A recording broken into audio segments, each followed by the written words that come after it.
I'm crooked, nothing new. Okay, I need to focus on looking here today. I always want to watch myself in the little flip out camera thingy, but we can't do that. I want to make eye contact with my people. So we're working on it. I'm holding myself accountable by saying this. We're almost done with the video. There's a lot of footage that y'all have already seen, but I thought it was important to include a recap. I sort of planned on doing this, but then I did a Q&A on my Instagram, and a lot of you were curious why I hadn't recapped the marathon yet, wanted a full overview of the day, and I realized like, oh, I should probably actually go into detail about that. So if you are done, don't care for it, you can end the video here. Thank you for watching. But if you plan to run a race, want to run a marathon and never have, want to improve your next marathon, this would be a good thing to sit and listen to. It's not going to be very exciting, so maybe have your headphones in and like clean or listen to this while you're running errands, working out, I don't know. But I'm gonna start with the recap, and then I will include a few of y'all's frequently asked questions.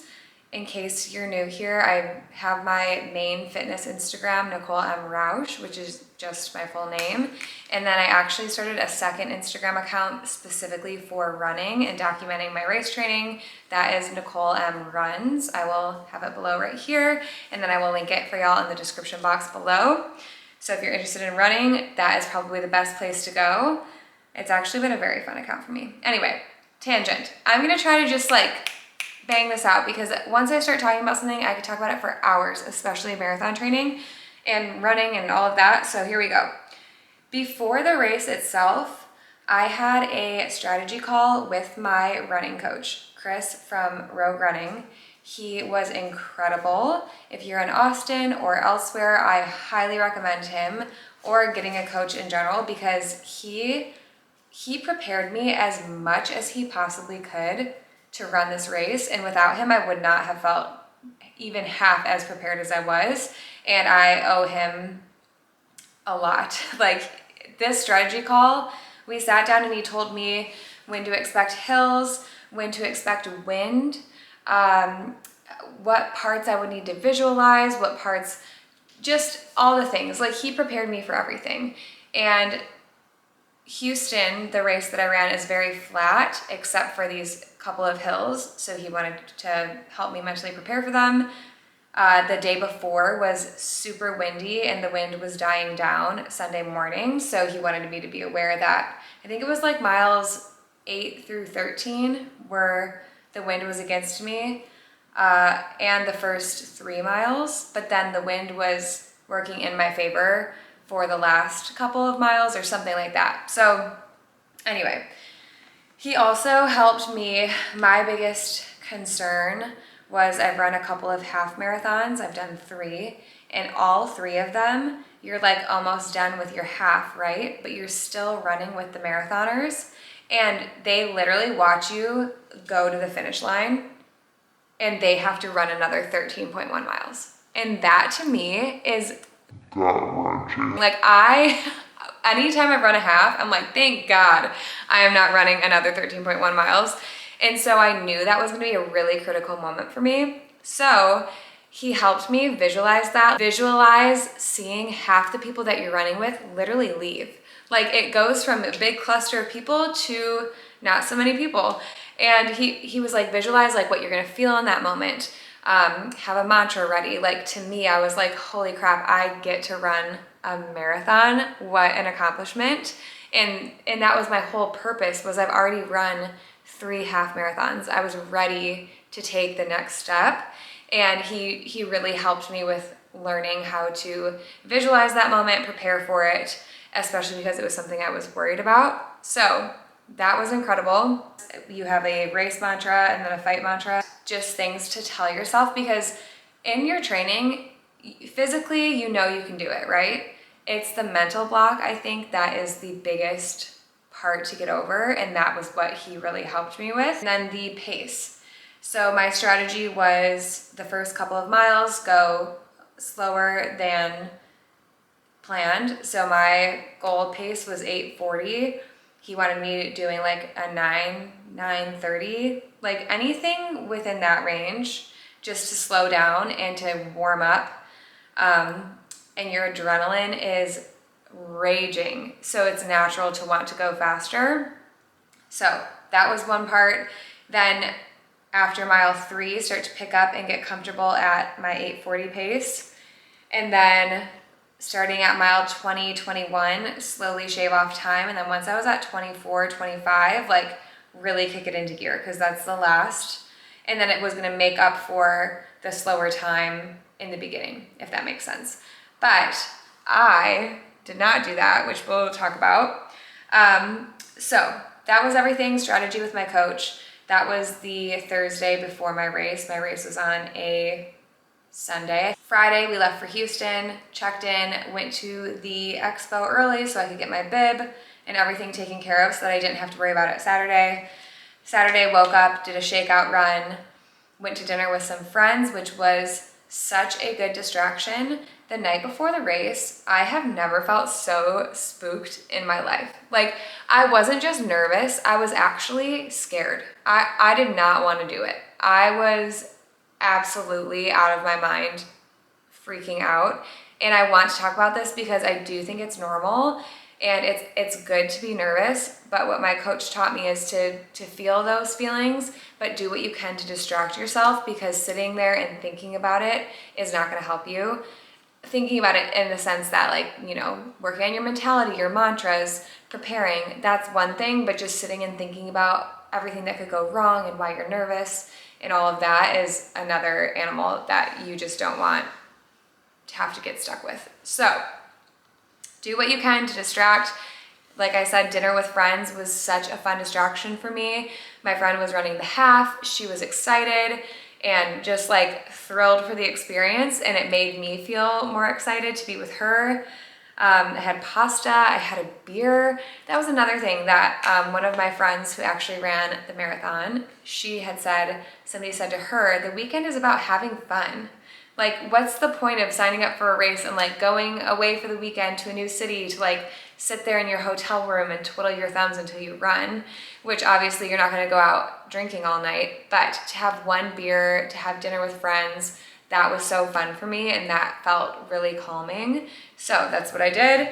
It wasn't until I got back to the hotel room that night that also that day, Alec and I did drive the last 6 miles of the route so that I could visualize what that would feel like, what that would look like.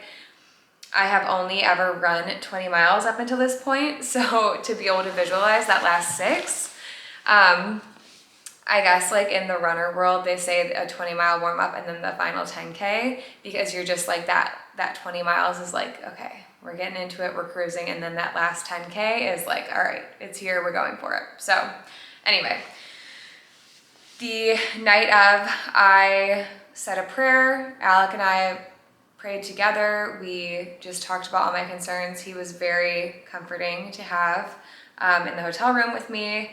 I went to bed around 10. I was really having a hard time falling asleep, but then, and I did fall asleep, but then I woke up a couple of times, but I slept much better than I expected. The morning of the race, I woke up around 4:30. I just wanted all the time in the world to like slowly get ready, mentally prepare myself, you know, all the things. And I had my peanut butter toast. I brought my toaster to the hotel room because I wanted my specific bread. I wanted my normal peanut butter. Like anything that I did for this race is something that I already practiced throughout my training. And that's the most important thing, is that you don't do anything new on race day. You don't want to eat something different, try something different. Your rituals, like keep it the same, because that's what you've been training with and that's what you know is going to make you feel your best. So ate food, got ready. I will link my outfit below. These were all clothes that I had run in before multiple times. They were broken in. I knew I wouldn't chafe. Same with the shoes. I rotated through a couple of shoes throughout my training and decided the Bondi was the one that I wanted to run in, or excuse me, race in. And then I had a sweatshirt from Michelob Ultra from like a PR box that I would have, I mean, it wasn't my favorite sweatshirt ever, and I didn't mind donating it. So it was freezing on the morning of the race day. I think it was like 33 degrees. So I wore that over top just for walking to the corral and waiting in the corral for a half hour. And then I took it off, and you throw it to the side, and then they donate all of the clothes. So you're not like littering or just throwing away the clothes. They donate them to a shelter. So wore that to stay warm.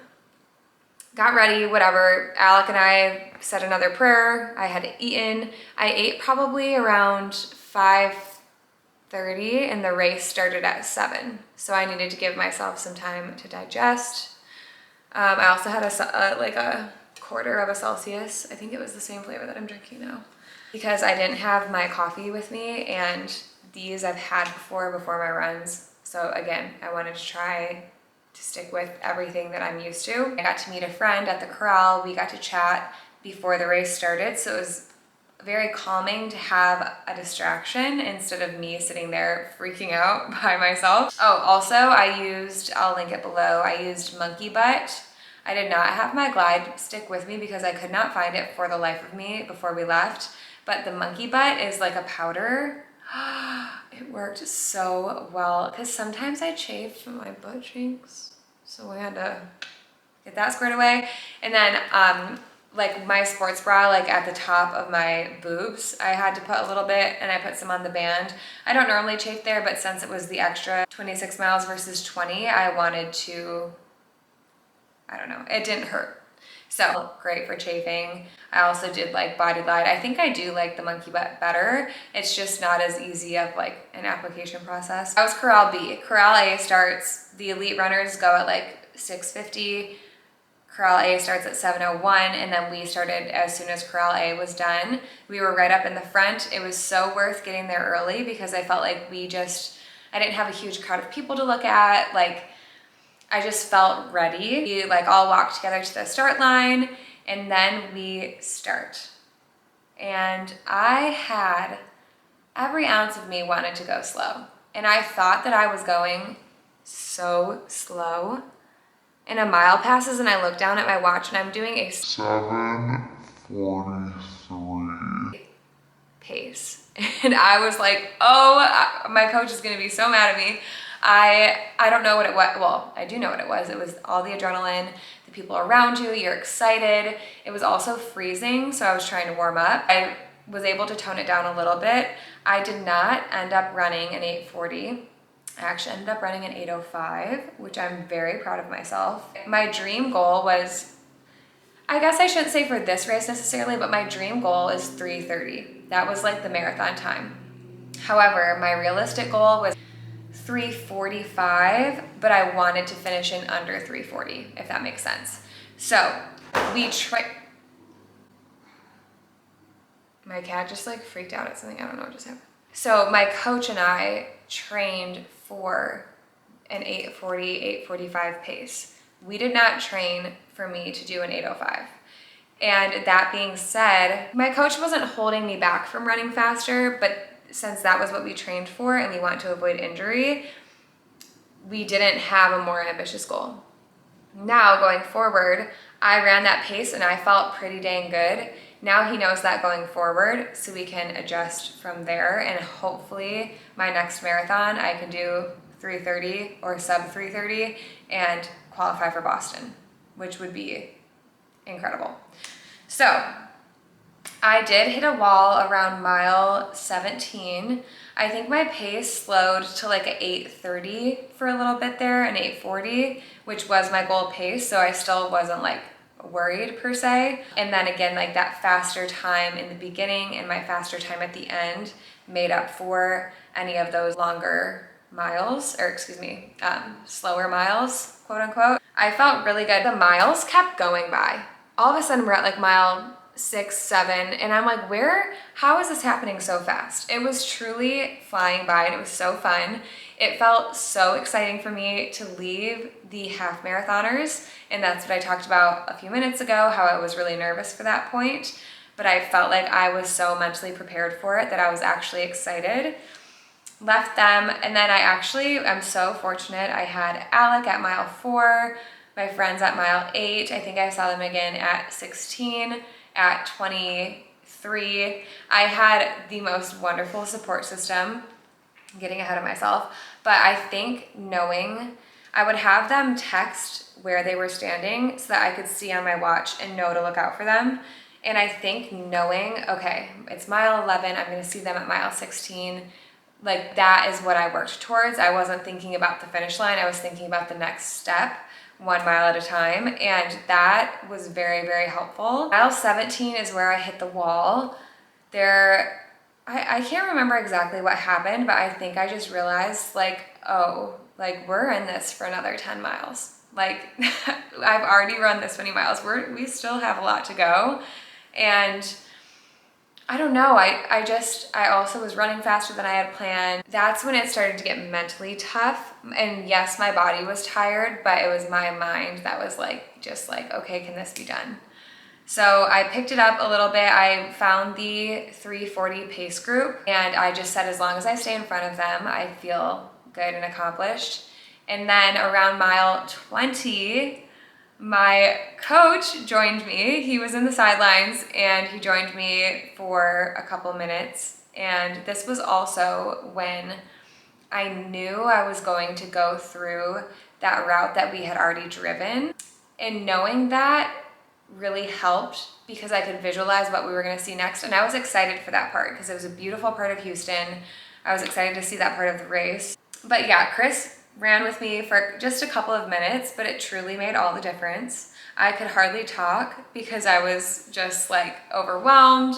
I was tired from running fast. I didn't want to waste a lot of my energy, but he gave me exactly the push that I needed to get out of that wall that I had just hit. And then I knew I was gonna see my mom soon. That was the other thing, my mom and my brother came. She ended up being at 23 right after I saw Mal, Brian, Sam, Alec. Or no, I don't think, oh, Alec was not at 23 because he met me at like 0.5 before the finish. Getting ahead of myself here.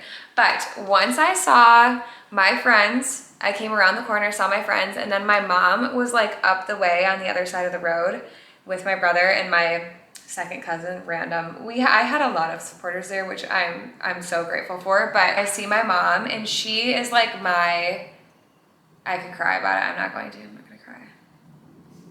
My mother is my inspiration, and sometimes I think about how I do it for her because she ran competitively. She has run Boston, Chicago. She is an incredible athlete, and she actually cannot run anymore. We're hoping that she'll get a procedure that will help. It's her knee that has some issues. But seeing her be so proud of me, and she literally ran with me along the side of the road. Like, it was absolutely the cutest thing, and it gave me the extra boost for like, okay, my mom is here. I want to make my mom proud. I want to make myself proud. And then I was really able to enjoy. I had so much fun the last 3 miles of the race. And it's just exciting. There's a buzz about you. You actually join back in with the people that are still running the half marathon. Anyway, it was so fun. There was music everywhere. People were dressed up, dancing. It was just such a fun experience. And then Alec was at the final stretch. So I turned onto like whatever the final road that the finish line is on. And you can't actually see the finish line because it curves, but I knew that there were 11 intersections until the finish. That was another thing that my coach taught me, and I'm so grateful for that because it was such a good level of preparation. But I'm running and Alec is along me, like behind the gate, like running with me. He has flowers in his hand, he has his backpack, and it was just, he was such a big part of my training, having him bike along me for all of my long runs, and to have him in it with me, just like, it just made me so happy, and I just cruised to the finish line. So that last 0.2 miles, though, I'm telling you, it is, you would think, oh, easy, you just did 26, what's 0.2? But like, you're just trying to get to the freaking finish line. It was so cool though. I actually ran with one of my followers for a little bit. A couple of y'all were on the sidelines cheering for me, which was, I never would have imagined in a million years that y'all would be there to cheer me on. And that was incredible, so thank you. After, I actually felt pretty dang good, all things considered. I was very thrilled to have finished in 3:31:22. I cried when I crossed the finish line because the sense of accomplishment that you feel is like nothing I've ever felt before. You get your medal, you loop through the conference center. I got to see another one of my friends who actually qualified for Boston. And then you walk out and they had like this big field of like free drinks, music, met all of my friends there and my mom and brother. And then we went out for drinks and food after, which was so fun. It was a good time.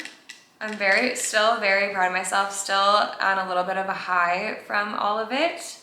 I was very sore the Monday after into Tuesday, but nothing horrible. Actually, my body wasn't the biggest complaint. My throat, it wasn't even a sore throat. The lining of my throat was raw, I think, from running in the cold that Sunday morning. I was not prepared for it to be that cold. And obviously I've been training in Texas this whole time, aside from a couple of weeks in Michigan.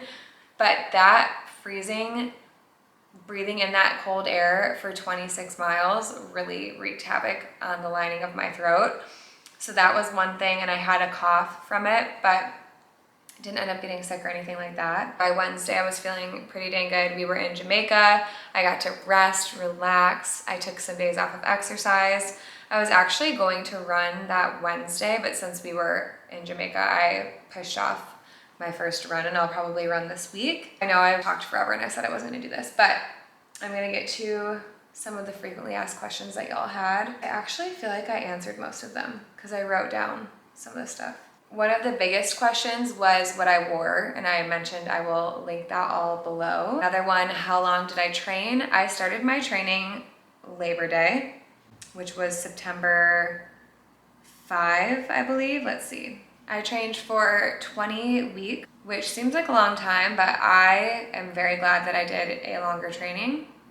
I know some people will do 18 or 16. I thought 20 was perfect. Lots of questions about fuel during the run and what gels I've tried. I use Morton. I don't know if I'm saying it correctly. It's Maurten gel. I will link that below as well. I personally am very picky about food and what I'm eating before and during exercise. I used to not be able to eat at all before a run or a workout. I've trained myself to do so because it's super important when you go out for 20 miles. You can't run that long without having any food. There was that. Also, I realized that the reason I didn't like gel is because I was using goo, and no shade to the brand, I just hate it. It's like ooey gooey, you open it and it spills everywhere, it's sticky, the flavors are so artificial and gross. So you have to do trial and error with what gel is gonna work for you. You might like the chews better, you might like a pre-workout drink better. There's many different things that you can try, and these are all things that you have to try during your training, okay? I cannot emphasize this enough. You have to do it during your training. You cannot try something for the first time during the race. You cannot. It will not go well. I did that for one of my half marathons and I had the worst stomach cramping ever. It's not worth it. Anyway, Morton gel is what I used. I started that around 11 miles, like an hour and a half-ish in. And then I took one every 4 miles. I actually only ended up having 3. Well, let me think. 11, 15, 19. Yeah, and then I actually started to get a little bit of cramping because I have to have water with them, and I think I had a little bit too much water. So I waited until I just didn't have another one because I didn't need it. It's recommended to have one every half hour after your first hour-ish, hour and a half-ish of running. But again, these are all things that you need to try and figure out what works best for you. Let's see. Oh, water as well. Did I carry a water bottle? No. During training, yes, because I needed to practice hydrating on my run. Think about all the sweat you're losing. Like, you absolutely need to hydrate on your run. I also was very lucky. Alec rode his bike alongside me, so I would put my water bottle in the bike basket. You can get like a handheld water bottle on Amazon for like $20. And then during the race, there's water stations every other mile. So you just grab the cup, drink, and keep moving. Okay, and then last question I'll go over. I'm missing a lot but this is already so long. So if you have more questions, please comment below and I will do my best to answer them. You can always also email me anytime. That'll be in the description box. And you can also DM me anytime, Nicole M Runs. That's the best way to reach me for running questions. That account is much smaller than my fitness account, so the chances of me seeing the DM are a lot more likely. Y'all were wondering what was the longest run I did before the marathon. So I ran 20 miles 3 different times. I think I already talked about this in the beginning of the video, but I did not run more than 20 miles. It's important not to, because you don't want to run further than you have to. You want to prevent injury and overdoing it. I would have run a 4th 20-mile run had I not had my small injury. And one of my runs was going to be 22, but because of my injury, we kept it at 20. And the purpose here is during my long runs, I was running a full minute slower than my goal pace to practice running for X amount of time. So sure, I didn't run 26 miles prior to the marathon, but I had run for over 3 hours. And that was what's really important, is for your heart, your lungs, to practice that for your lung capacity. That is why I would run a little bit slower for those longer runs. I ran up to 20 miles. So that is going to be it for this video. I cannot thank y'all enough for all of the support. This marathon felt so fun, and the training, it all felt so fun and exciting to me, and y'all played a huge role in it. The DMs, the comments, the support, like, I truly am blown away by all of you, and I appreciate it more than you know. So thank you. If you have any questions, like I said, comment down below. If you're running a marathon or a half marathon soon, let me know about that in the comments as well. I will also link a blog post I have about my favorite running gear. Make sure to follow me on Nicole M Runs. Make sure to subscribe here, hit the little bell below so that you never miss one of my YouTube videos. But thank you for joining, and I'll see y'all next time.